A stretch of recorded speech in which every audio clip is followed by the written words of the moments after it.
Hey guys, tonight we slip back through time into the narrow stone halls of a medieval convent, where your life is about to become very different from anything you've known. The first thing you notice is the sound, the sharp metallic clang of the convent's bell echoing against stone walls, dragging you out of a dreamless sleep. It's still pitch dark, and you realise with a groggy sigh that sunrise is hours away. You fumble for the woolen blanket that did almost nothing against the night's chill. Then remember, this isn't a hotel stay. You're a medieval nun now, and comfort has basically been excommunicated from your daily vocabulary. Your cell is tiny, with rough plaster walls and a straw mattress that smells faintly of mildew. A wooden crucifix hangs above your head, catching the flicker of a distant torchlight from the corridor. Somewhere outside you hear the shuffle of sandals as the sisters stir. The abbess insists on punctuality. If you're not in the chapel within moments, you'll earn the kind of stern glare that could probably strip paint. That is, if medieval paint were anything better than flaking lime wash. And, let's be honest, you probably won't survive this schedule. Your modern body is used to coffee, alarms that snooze, and memory foam pillows. Here you have cold stone, hard straw, and a bell that doesn't care if you're dreaming about pizza. So, before you get comfortable, take a moment to like the video and subscribe, but only if you genuinely enjoy what I do here. And hey, post your location and local time down below. I love seeing where everyone's tuning in from. Now, dim the lights, maybe turn on a fan for that soft background hum, and let's ease into tonight's journey together. You swing your feet down onto the chill floor, your toes immediately curling against the icy flagstones. The habit waiting on a peg is coarse wool, scratchy against your skin, but it's all you've got. No one in this convent cares about fashion. If anything, vanity is seen as a dangerous sin. You dress quickly, tying the cincture around your waist with fingers still half asleep. Outside in the corridor, the convent smells of smoke and wax. Torches gutter as sisters shuffle silently toward the chapel, robes whispering like restless moths. No one talks, silence is a discipline, and breaking it before dawn is a guaranteed scolding. The only sound is the collective rustle of cloth, the soft thud of sandals, and the bell's fading echoes. You fall into line, moving with the others, though your body protests every step. Some sisters are young like you, their faces drawn but still smooth. Others are ancient, their eyes heavy-lidded and skin creased like parchment. You wonder if you'll look like them after decades of cold mornings, unbroken routines, and prayers that stretch into the marrow of your bones. The chapel looms at the end of the cloister. As you enter, you're hit by the smell of incense clinging to damp air. Candles flicker in wrought iron holders, and the altar gleams faintly with beaten brass. Above you, the vaulted ceiling swallows the sound, turning every cough or shuffled step into an echo. The abbess is already there, standing ramrod straight. Her presence is like gravity itself, inescapable and a little terrifying. She raises a hand and the chanting begins. You mumble your way into the psalms, trying to match the Latin syllables spilling from the sisters' mouths. You're not entirely sure what you're saying, but you let the rhythm carry you. It's hypnotic in its way, the rise and fall of voices weaving into a net that holds your drifting mind. Historical fact, convent bells like this regulated every hour of the monastic day, a system known as the Divine Office, which split time into prayers, meals, and labour. Your life isn't yours, it belongs to the hours. Quirky tidbit? Some convents apparently had bells so loud that villagers complained they could hear them miles away. Imagine trying to sleep through that if you lived next door. Medieval noise complaints brought to you by God. Historians still argue whether medieval nuns actually loved this rigid schedule or merely tolerated it. Some accounts describe deep spiritual joy, others exhaustion and a kind of holy resignation. Standing there in the chilly chapel, your teeth threatening to chatter mid-psalm, you suspect the truth is somewhere in between. Your eyelids droop as you sing, head bobbing slightly. You're still exhausted, and the night's rest didn't help much. The sisters around you stand like statues, their voices steady. Somehow they're used to this rhythm, this call to prayer in the dead of night, the surrender of sleep to divine duty. You, though, you're thinking of warm blankets, soft beds, and the scandalous luxury of not being awake at 3 a.m. But there's no escape. The chapel holds you, the abbess's eyes pin you, and the psalms keep rolling. The bell that woke you still vibrates faintly in your bones, a reminder that this life, strange as it feels, is now yours. The hymns keep tumbling out of your mouth, even though half the time you're not sure if you're pronouncing the Latin correctly. The chapel is dark except for the trembling flames of candles, which bend and bow whenever a draught slides through the door. Your breath makes little puffs in the cold, visible when you catch a glimpse of it against the candlelight. The chanting wraps around you like a net, dragging your sleepy mind back whenever it starts drifting toward thoughts of hot chocolate or Netflix. You shuffle your feet to keep the blood moving. The stone floor beneath your sandals might as well be a glacier. One of the sisters beside you, an older woman with sharp cheekbones and eyes that don't miss much, catches you fidgeting and tilts ahead the tiniest degree. The message is clear. Stand still. Be devout. Basically, don't embarrass yourself. You try to obey, but your knees creak, and your stomach makes a rude little growl that echoes much louder than it should in a place supposedly dedicated to divine silence. The abbess raises her hand again. A psalm ends, and another begins. The rhythm of the voices is soothing like waves breaking against a shore. You close your eyes for a moment, letting the sound wash over you, and it's almost meditative. Almost, except your mind keeps tossing in distractions. I wonder if anyone in the Middle Ages ever dozed off during hymns and face-planted into the prayer book. You think? Probably yes. Human nature doesn't change that much after all. The incense curls upward, filling the chapel with a heady sweetness that clings to your throat. Some nuns swear the smoke helps lift prayers to heaven, like spiritual Wi-Fi. Historians still argue whether incense was more about mysticism or simply about masking the less than delicate smells of dozens of unwashed bodies huddled together. Honestly, both explanations sound plausible right now. A historical fact slides into your drowsy mind.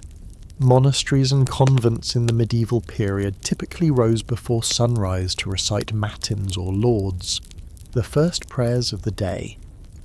The logic was simple: start the day with God before you start with anything else. But simple logic doesn't help when you're yawning wide enough to swallow a hymnal. And here's a quirky tidbit. Some convents were known to train their choir nuns so intensely that their singing rivaled cathedral choirs. Imagine being a villager standing outside, listening to an otherworldly chorus echo through the fields at dawn, wondering if angels had moved into the neighbourhood. In your case, though, the sound is less angelic and more like a group of under-caffeinated women trying their best not to fall asleep mid-verse. The chanting finally slows, the notes trailing off like the last ripples of water in a pond. A pause falls over the chapel, heavy and reverent. You bow your head, trying to look pious while sneaking a glance at the abbess, who is already signalling the next stage. There's no lounging in pews here, no checking your phone while the service wraps up. The moment the last word is sung, you're already pivoting toward the cloister walk, your sandals scraping against the stone. The air outside bites even harder than it did in your cell. The sky is still a sheet of black, punctured by a scatter of stars. The cold seeps under your habit, straight into your bones. The sisters form a line, their silhouettes moving as one, and you shuffle along, wondering how they manage not to trip on the hems of their robes. You swear yours is trying to tangle your legs every other step. Historians still argue whether all convents followed identical routines, or if local customs shaped them. Some records suggest certain orders were stricter than others. Dominicans prided themselves on discipline, while Benedictines emphasized balance between prayer and labor. Tonight, it doesn't matter which rulebook you're following. You're just grateful the abbess didn't make you kneel on the stone floor for an extra 30 minutes. You return to your cell briefly, long enough to rub your stiff fingers and stifle another yawn. But don't get too comfortable.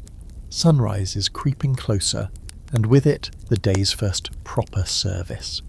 When that bell clangs again, you'll be right back in the chapel, singing as the faintest line of gold splits the eastern horizon.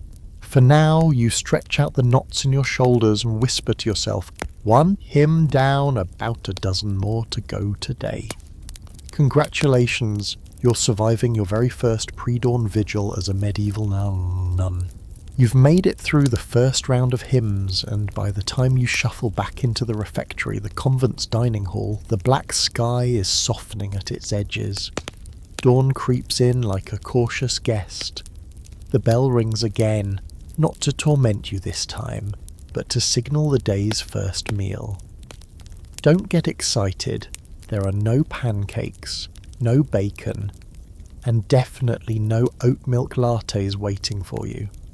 Breakfast here is as humble as a sneeze in a stone corridor. The refectory smells faintly of wood smoke and old bread.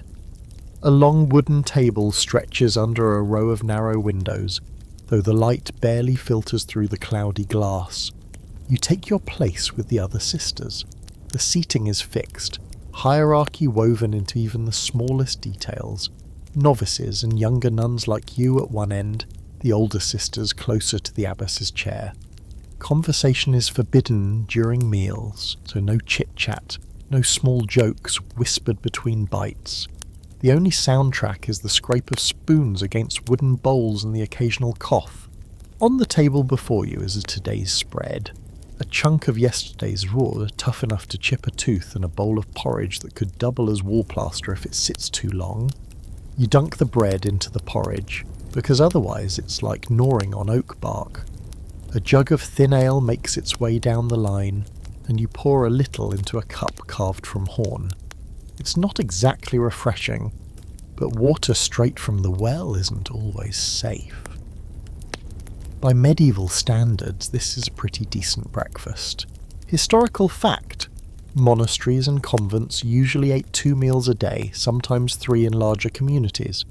Breakfast wasn't always guaranteed. Often it was skipped entirely unless the rules allowed a small bite after early services. So you're technically lucky to have this bowl of beige goo. Quirky tidbit.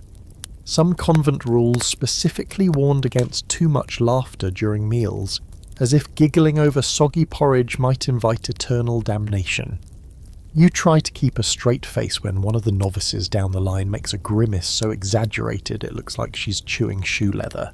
Historians still argue whether medieval convent diets were nutritionally sufficient.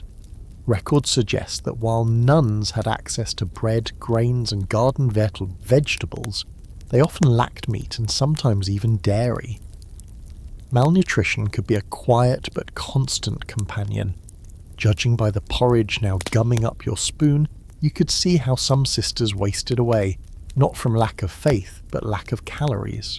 The abbess sits in silence at the head of the table, spoon rising and falling with the precision of a metronome.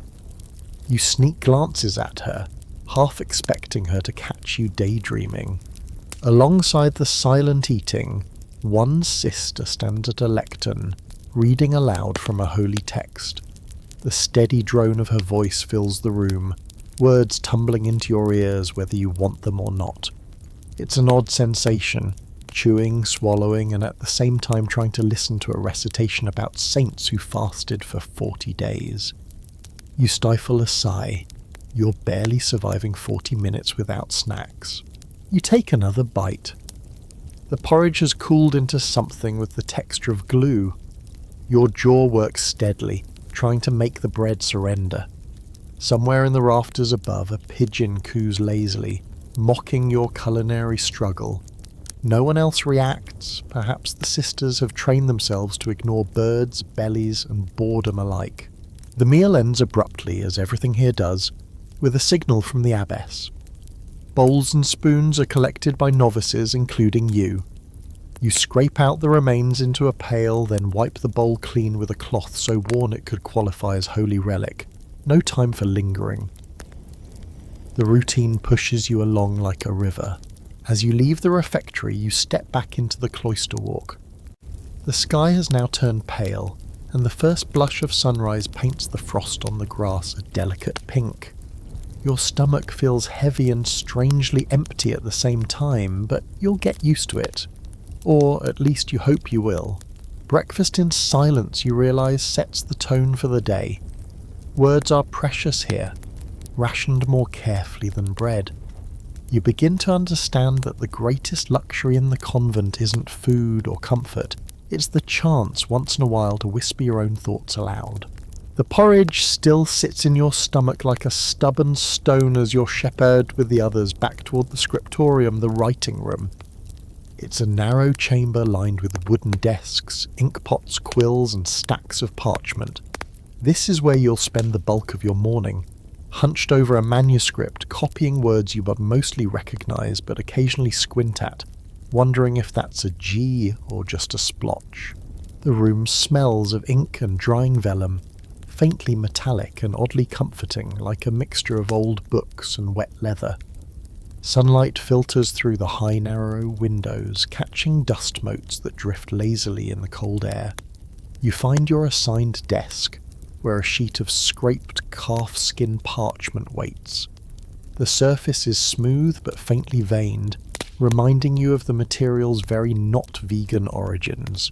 You dip your quill into ink, a mixture of oat gall, iron salts, and a dash of vinegar, and pray it doesn't blob across the page. Spoiler, it will. Historical fact, many convents in the Middle Ages were centres of literacy, producing manuscripts that preserved not only religious texts, but also medical treatises, music, and even classical works. Without places like this, whole swathes of knowledge might have been lost. So congratulations, your hand cramps are saving civilization. Your quill scratches across the parchment, each letter painstakingly formed. The ink dries with a faint sheen, almost blue-black in the morning light. Around you the sisters work in silence, though the occasional throat clearing or sigh punctuates the hush. It feels like the world has shrunk to the sound of quills scratching and the faint clink of ink pots. Quirky tidbit. Some nuns, especially bored novices, were known to doodle in manuscript margins. Cats, rabbits, even little caricatures of fellow sisters have been found peeking out from holy texts. It's the medieval equivalent of scribbling moustaches on your math homework. Your fingers twitch with temptation to sneak in a tiny cartoon goat balancing on the margins, but the abbess's hawk eyes are a powerful deterrent. The hours stretch long. You shift on the hard bench, trying to find a position that doesn't make your back scream.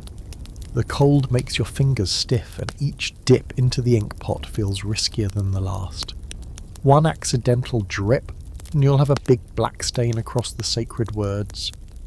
You imagine the abbess's disapproving glare, and suddenly your hand steadies like you've just taken a barista's masterclass. Historians still argue whether convent scriptoria were as strict and joyless as monastic ones, or if nuns had slightly more leeway. Some evidence suggests that women's scriptoria occasionally produced texts with unusual flourishes, perhaps reflecting a touch of individuality. You, however, are certain individuality is a fast track to being voluntold for extra chores. So you copy the words as neatly as possible, while your inner monologue provides the only comic relief. Time crawls. The light outside shifts from pale dawn to bright morning, but inside it feels frozen. You stretch your shoulders, earning another sharp glance from the elder scribe down the bench.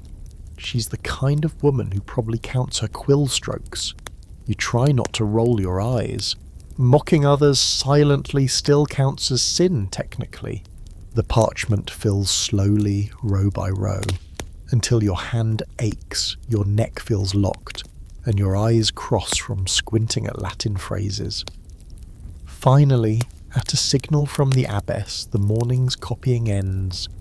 You set down the quill with relief, your fingertips stained a permanent greyish black. You flex your cramped hand, knowing full well you'll be back here again tomorrow, scratching away at civilization's survival. You stand, joints creaking, and gather your sheet for inspection. The abbess takes it with a critical glance.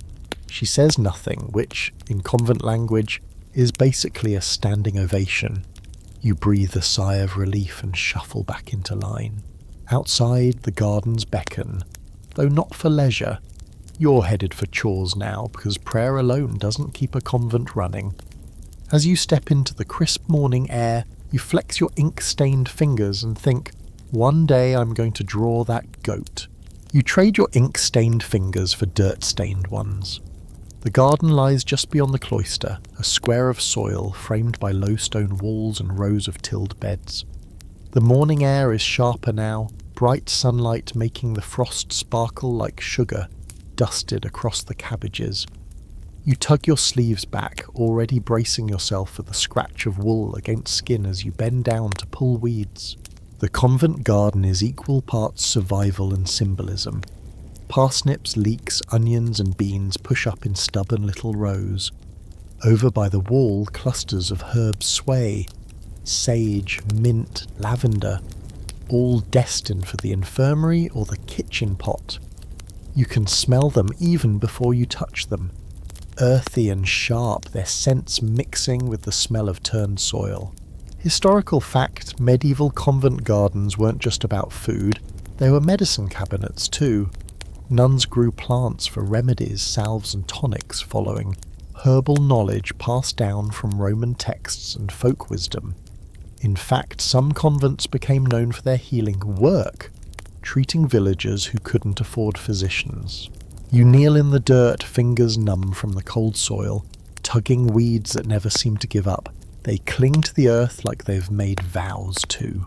A sister nearby mutters a prayer as she works, her voice blending with the rhythmic pull and toss, pull and toss. You join in silently, though your thoughts drift. Every weed feels like the universe's way of saying, good luck finding peace, kid. Quirky tidbit. Some convents had rules about gardening as a form of meditation, instructing sisters to keep their minds on God while their hands worked. But let's be honest, there were probably plenty of wandering thoughts, like whether Sister Agnes accidentally watered the leeks with chamber pot leftovers again. You glance around and notice that while some sisters weed with serene patience, others attack the ground like it insulted their families. The abbess walks by, hands clasped, inspecting the progress. You straighten your back and try to look like you've reached gardening nirvana, instead of muttering verses at a particularly stubborn thistle.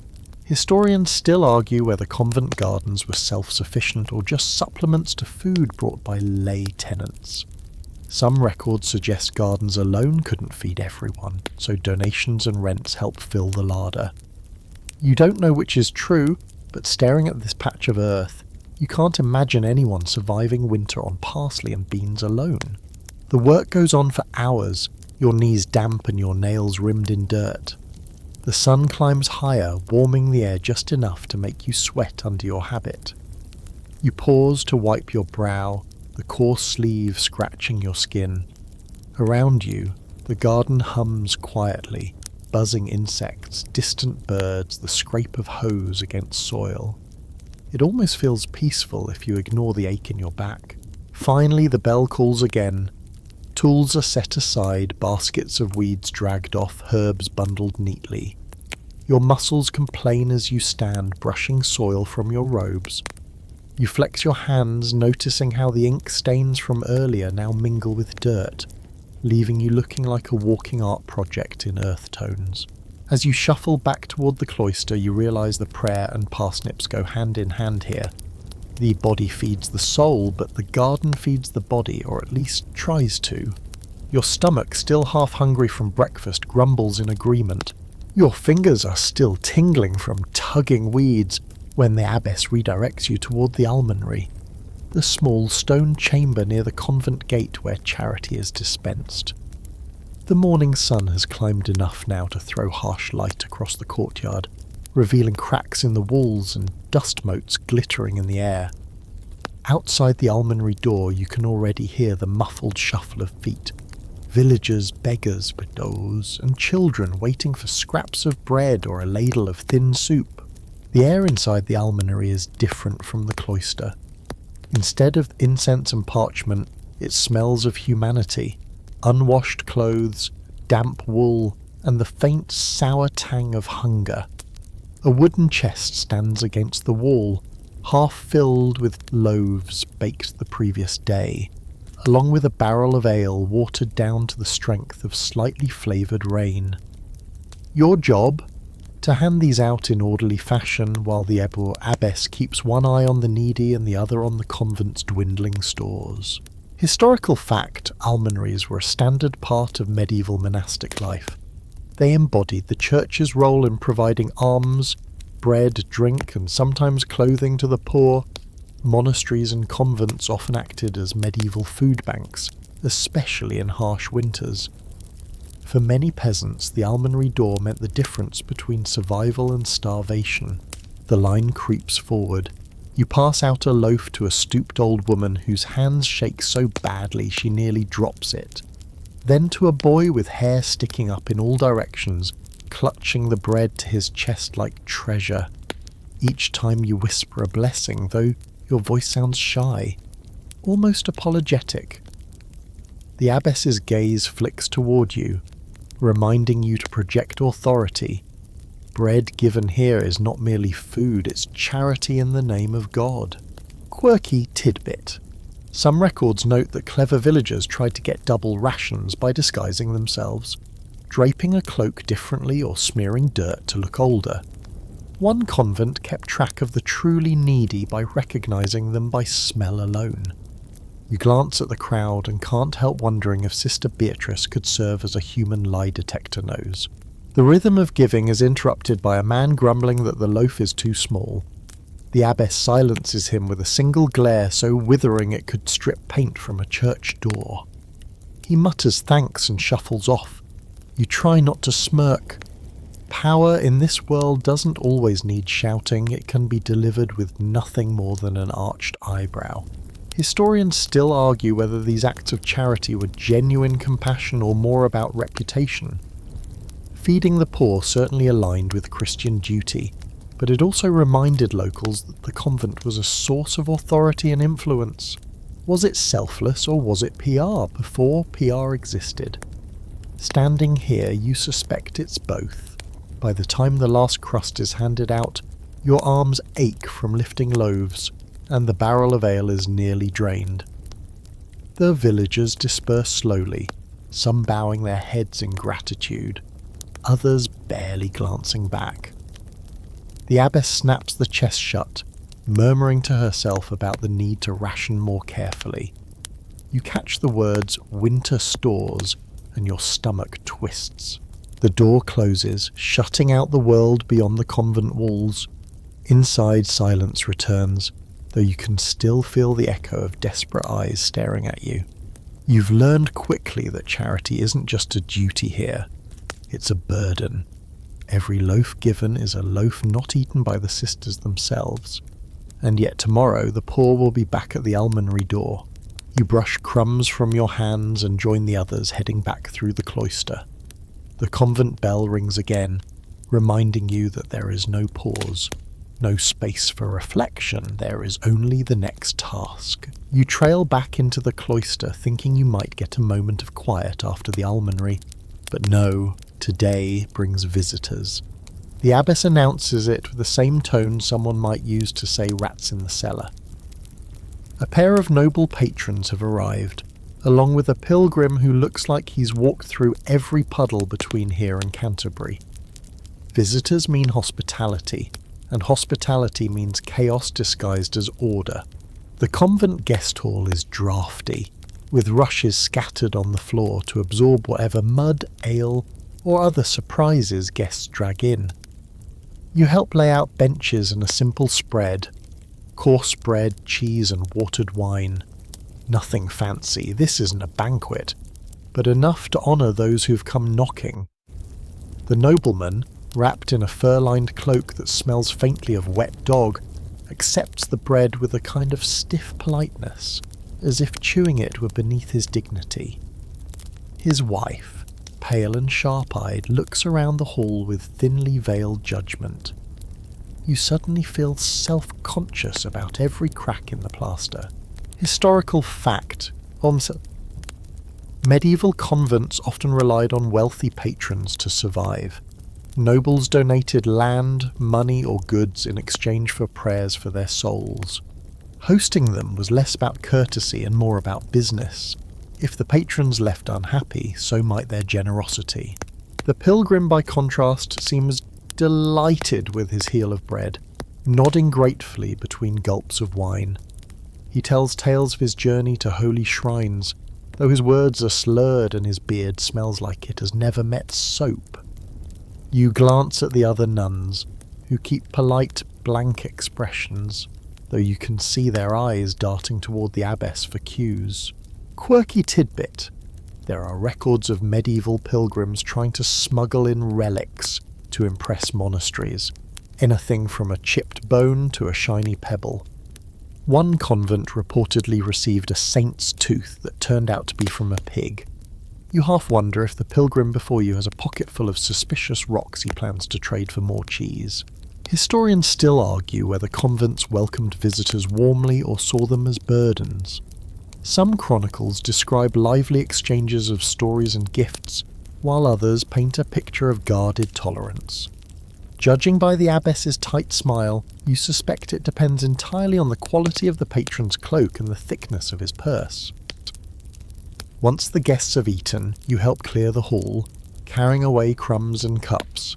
The noblewoman pauses to admire a painted psalter displayed near the altar, and you catch her murmuring approval. Good.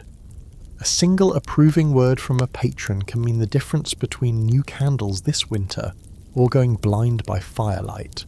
Back in the cloister, the air feels lighter. The guests are lodged for the night in the guest house, far enough away that their snores won't mingle with the convent choir. As you shuffle along the corridor, one of the younger novices leans close enough to whisper, a bold breach of silence. Did you see the fur on that cloak? Bet it still had fleas. You bite back a laugh, covering it with a cough. By the time you return to your duties, the memory of the visitors lingers like smoke. Nobles and pilgrims come and go, but the convent remains, its rhythm unbroken. Still, you can't help thinking, for all their wealth and wandering, even they end up chewing the same hard bread as you. The visitors have barely settled into the guest house when you're called back to the scriptorium. Apparently, your ink-stained hand hasn't suffered enough today. You settle into the hard bench again, the smell of vellum and smoke clinging to the air like an invisible cloak. A fresh sheet of parchment awaits, glaringly blank and full of opportunity for both holiness and humiliation. You dip your quill, take a breath, and begin. The letters march across the page, precise and orderly, though your cramped fingers itch to rebel. Around you, the sisters bend low over their desks, some mouthing words as they write to keep the rhythm, others as still as carved figures. The scratch of quills is oddly soothing, like rain tapping on a window. Historical fact, many convents not only copied texts, but also composed music, prayers, and even theological treatises. Women like Hildegard of Bingen proved that nuns could be scholars and visionaries, not just quiet scribes. But for you, right now, the most visionary act is keeping ink off your sleeve. Your mind wanders. The words blur, the sentences stretch endlessly, and suddenly the margins look like a tempting playground. Your quill hovers, conspiratorial, maybe just a tiny doodle. Nothing serious, nothing heretical. A rabbit juggling turnips? A snail jousting with a knight? You stifle a grin. After all, real medieval manuscripts have been found with creatures like that cavorting in their borders. Human boredom transcends centuries. Quirky tidbit. In one surviving manuscript, a nun apparently doodled a cat paw print right across the sacred text, likely because her actual cat decided to take a stroll across the wet ink, proof perhaps that cats have always been literary menaces. You glance toward the doorway, half expecting a tabby to saunter in tail high, but the abbess is prowling the scriptorium like a watchful hawk. Her eyes sweep across the desks and your quill hastily resumes proper lines. The letters feel heavier now, like each one is weighed down by the possibility of punishment. Still, you sneak a little flourish at the edge of a capital Q, a flick of personality no one but you will notice. Historians still argue whether these marginal doodles were tolerated as harmless whimsy or condemned as frivolous distractions. Some scholars believe the abbesses themselves sometimes indulged in small sketches, their stern exteriors hiding private laughter. You'd like to think that's true, because otherwise this place is dangerously close to being the medieval equivalent of a printer paper factory. The hours drag, your back stiffens, your eyes ache, and your mind spins like a wheel stuck in mud. To fight the drowsiness, you hum a psalm under your breath, careful not to get too loud. A sister nearby casts you a quick side-eye but doesn't complain. Maybe she appreciates the rhythm. When at last the bell rings, signalling the end of the work session, you feel as though you've run a marathon entirely with your fingers. You flex your hand, leaving little smudges of ink on your palm. The parchment before you gleams with neat lines, no goat doodles today, though the temptation nearly broke you. As you rise and shuffle out, you glance back at the desks, rows of parchments filled with words that will outlive you. The abbess gathers a few pages, inspecting them with that hawk's eye. For a moment you wonder, centuries from now, will some scholar pore over your letters, tracing your shaky hand and saying, "Here was a nun who got bored but kept going." You smile faintly, the thought carrying you back into the cloister, where the sun is beginning its lazy slide toward afternoon. You're free from the scriptorium for now. The midday bell tolls, a deep metallic hum that echoes through the cloister like a reminder that time belongs to God, not you. Everyone files back into the chapel for the noon prayers, called sext. The air inside feels warmer than this morning suddenly. You kneel, the hard stone pressing against your knees.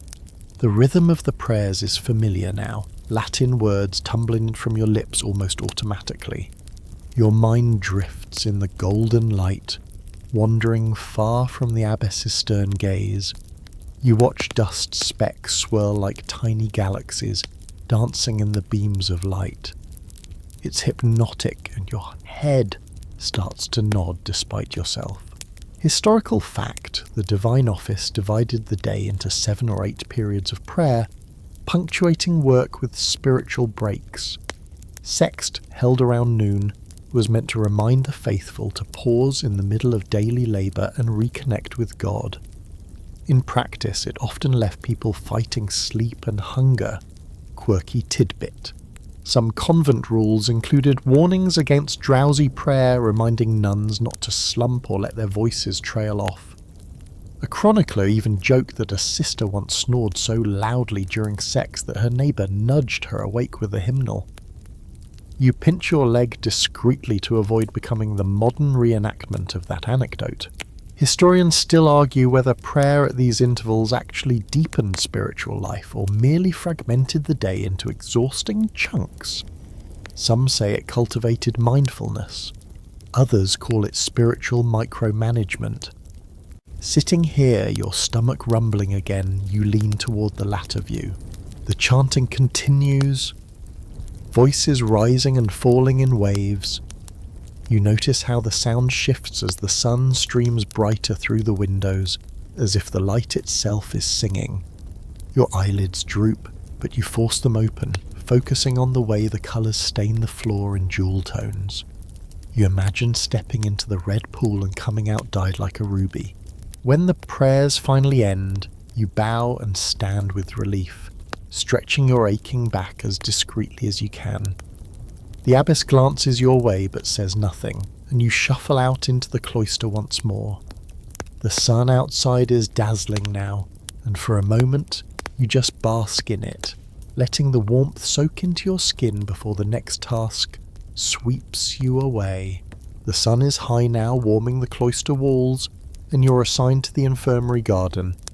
Here, among wooden shelves of jars and bundles of drying herbs, you'll spend the next hours mixing remedies that blur the line between science and superstition. The air is pungent: lavender, sage, rosemary, and something sharper, almost metallic. Dried leaves crunch under your fingers as you pick through baskets, measuring sprigs with more guesswork than precision. Historical fact, convents often served as centres of healing.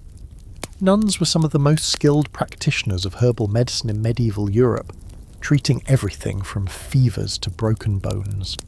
They consulted herbals, manuscripts full of plant lore, as well as folk traditions passed down through generations.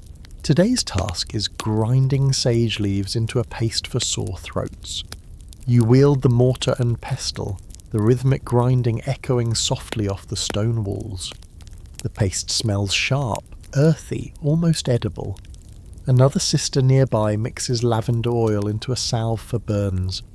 The two scents mingle into something both soothing and vaguely overwhelming, like a medieval version of walking past a lush store. Quirky tidbit. Some recipes included truly bizarre ingredients. One text suggested crocodile dung as sunscreen, though you doubt any English nun ever had to test that one firsthand. Still, when someone hands you a jar of honey mixed with powdered snail shells and calls it a cure for coughs, you don't argue, you just keep grinding.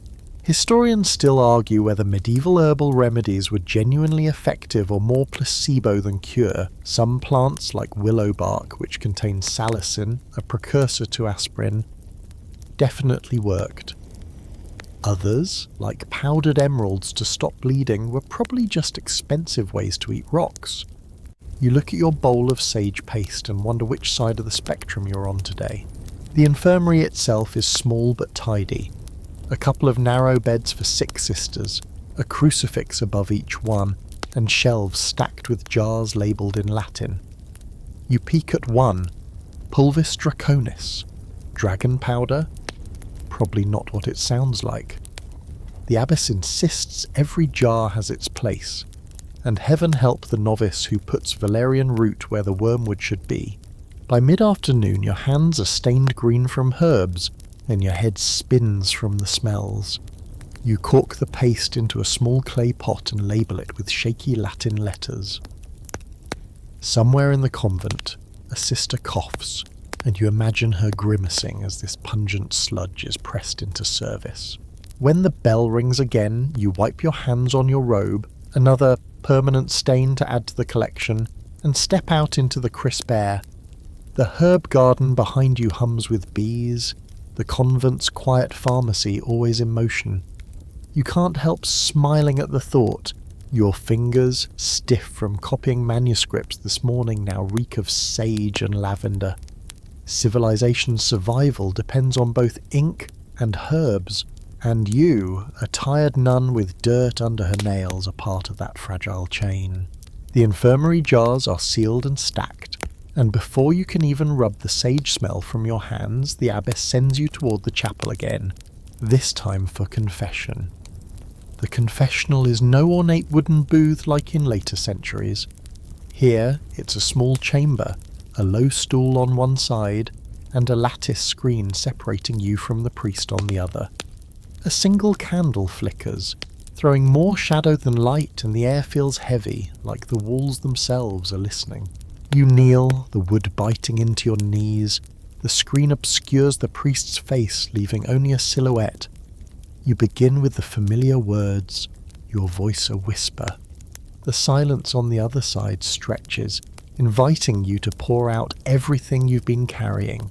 Historical fact, nuns were required to confess regularly, often weekly. It was seen as a way to keep their souls pure, their discipline intact.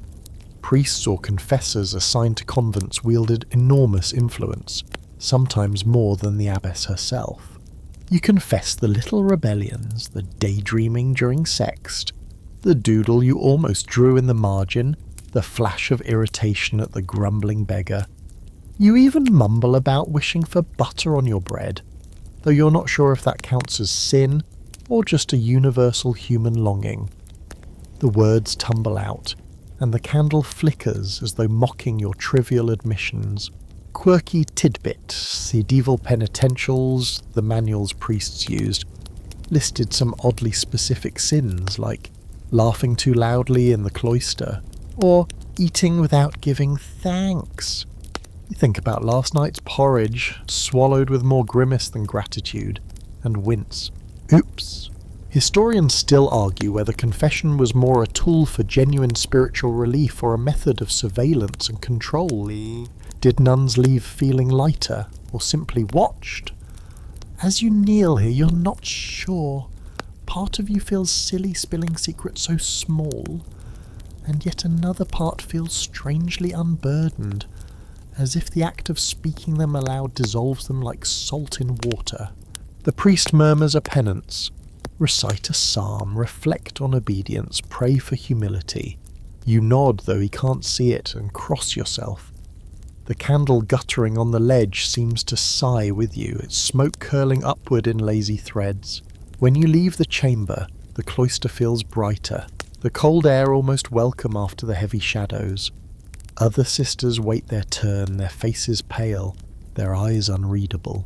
You wonder what they whisper behind that screen, what doubts, what angers, what longings they confess in the flickering dark. Your own stomach grumbles again, loud enough that a novice glances at you, eyes widening before she remembers to look away. You suppress a laugh, pressing your lips together. If hunger is a sin, you're definitely due another confession tomorrow. The air outside the chapel is raw with the bite of late afternoon, and you're assigned to the least glamorous task yet, repairing the convent's battered roof after last night's storm. A ladder leans precariously against the stone wall, and as you climb, the cold wind whips at your veil. Your sandals scrape the rungs, and you briefly wonder if anyone would bother writing down, "Sister slipped, broke her neck, fixing a leaky gutter." Probably not, it'd just be another entry in the abbess's endless ledger of woes. The roof is a mess.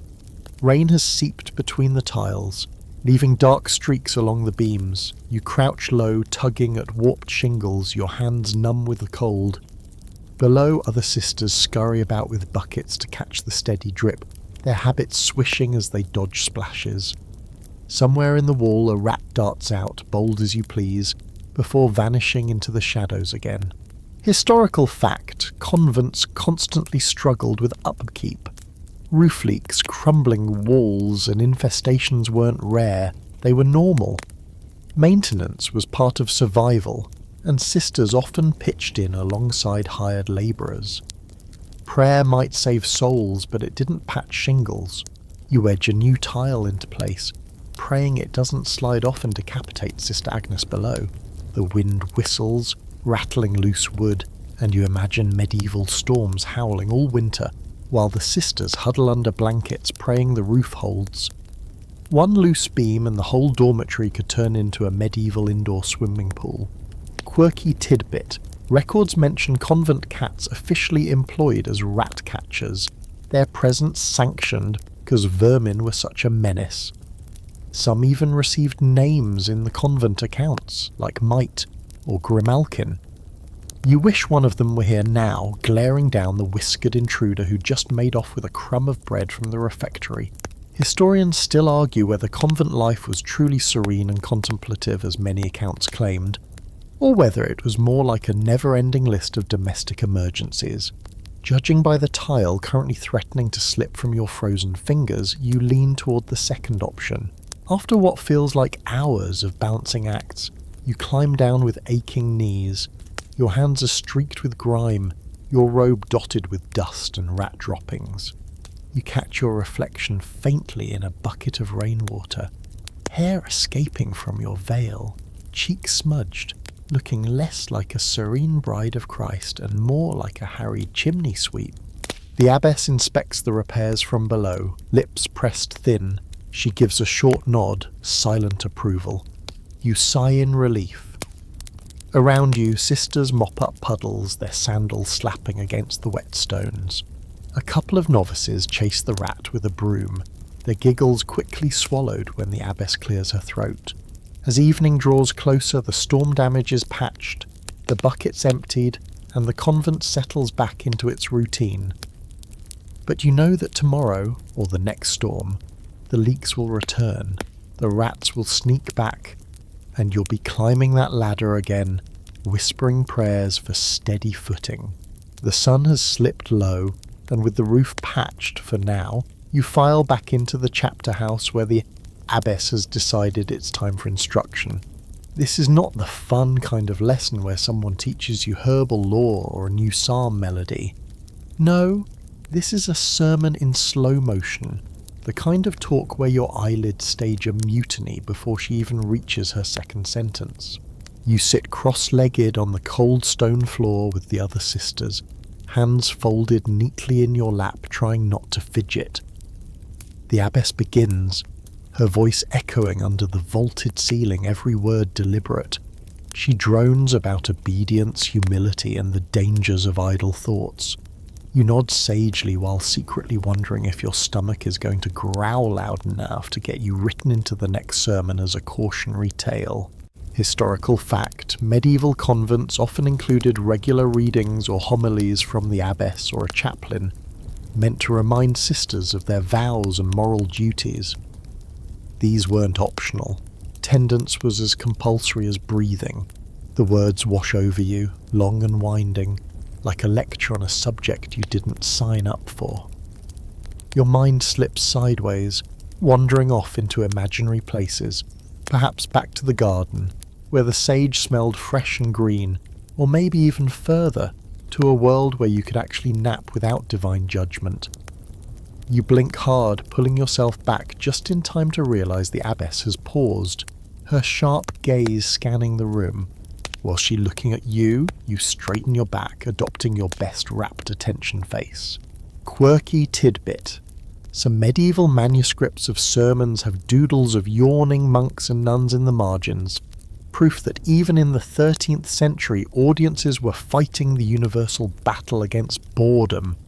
One chronicler even wrote that sleeping in sermons is the devil's lullaby.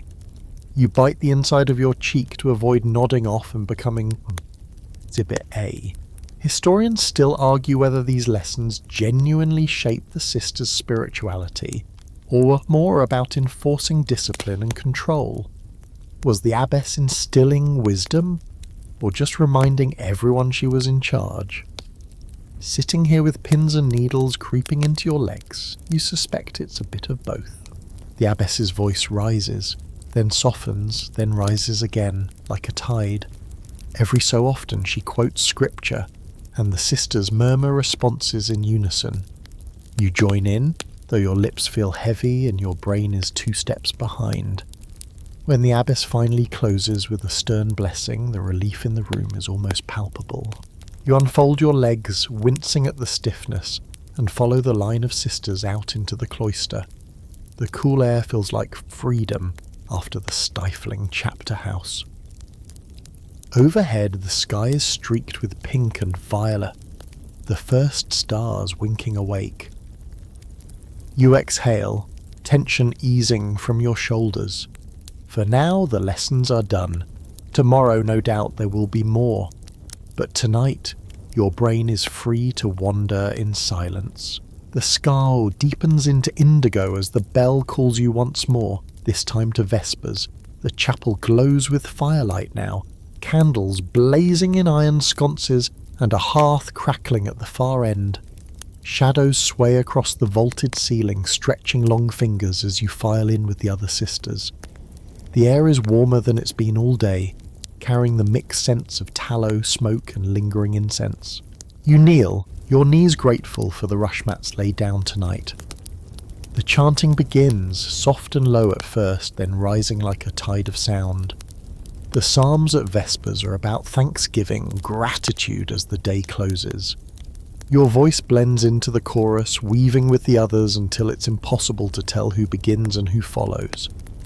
The effect is mesmerizing, as if the walls themselves are singing back.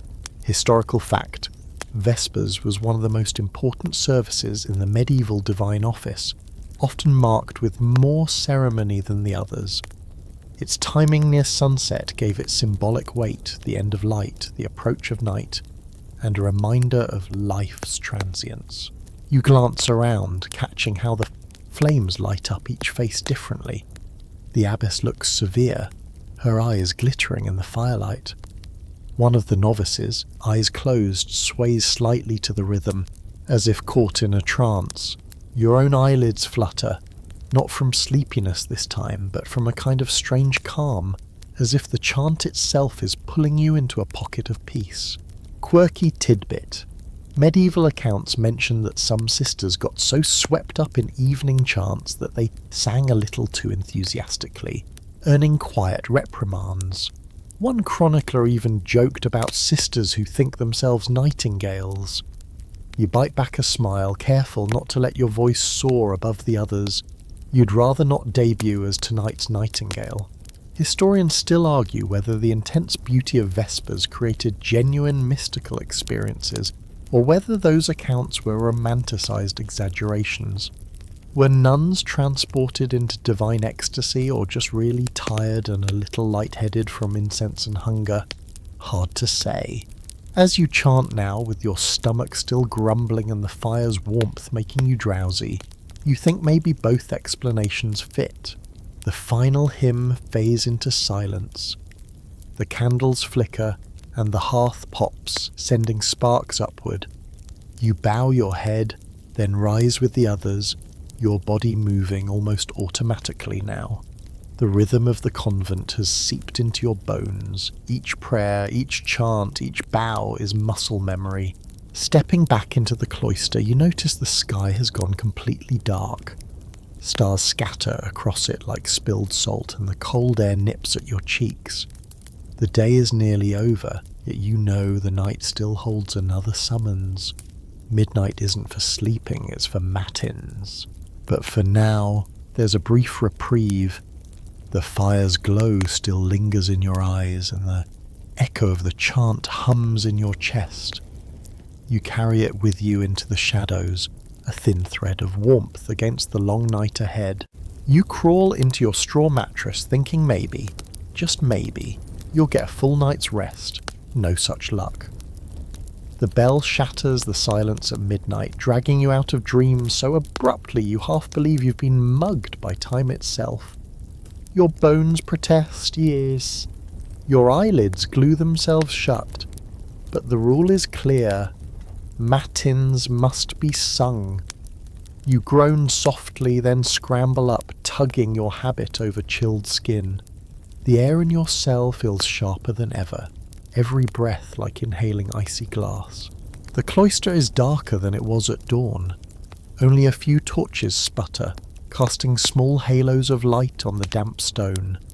The sisters shuffle like shadows, silent but weary.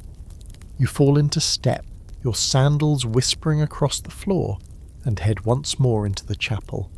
Inside, the glow of candles is softer this time, smaller flames fighting against the ocean of night. The chanting begins again, voices hushed, as though everyone is too tired to reach full volume. Historical fact, Matins was one of the hardest observances in the medieval divine office. It forced nuns and monks to rise in the middle of the night for prayer, fragmenting their sleep. Modern sleep scientists would throw up their hands, but medieval thinkers saw it as vigilance, staying spiritually alert even when the body longed for rest.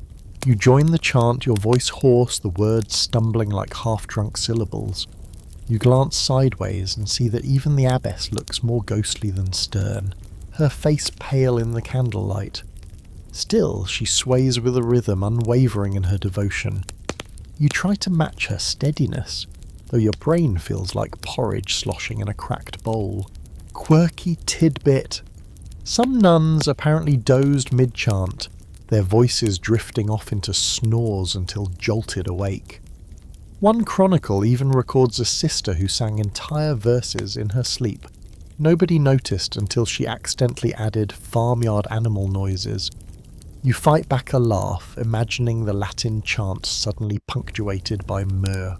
Historians still argue whether this nighttime interruption deepened spiritual connection or slowly eroded health. Some believe the fatigue created an altered state, a kind of half-dreaming mysticism. Others argue it simply made nuns miserable and sick.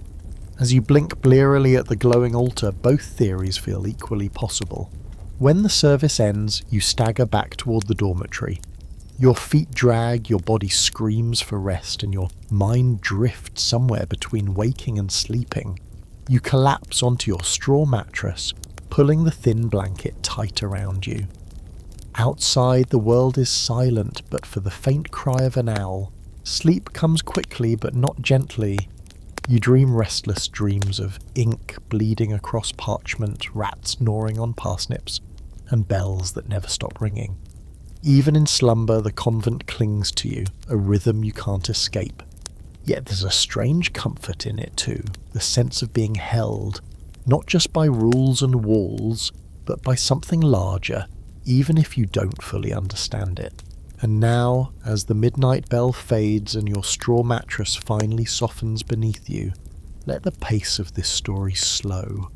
The sharp edges of stone walls blur, the rattling bells dissolve into distant hums, and the flicker of candles becomes a warm, steady glow. Your body, stiff from labour and prayer, at last gives way to release, sinking deeper into rest. Picture the cloister quiet. No voices chanting, no footsteps shuffling, only the silence of stars keeping watch above the convent roof. The garden lies hushed, herbs folded into themselves, soil cooling in the night air. The ink in the scriptorium dries patiently on the page, the words waiting for tomorrow's hand, but tonight they sleep too. You breathe slower, longer. The convent's burdens fade, and what remains is the stillness. Centuries of sisters breathing in rhythm with you, their lives folded into this same pattern of waking and resting, of weariness and peace. Imagine the faint creak of wood as your straw mattress shifts, the warmth of your blanket settling across your shoulders. Everything is softer now. The abbess's stern gaze has melted away, the bells are silent. The only sound is the gentle hum of your own breath. You're held in a cocoon of quiet that stretches across time itself. So close your eyes, let the last traces of chanting dissolve into silence and drift into sleep, knowing that dawn is hours away, and for once you need not wake until the light returns.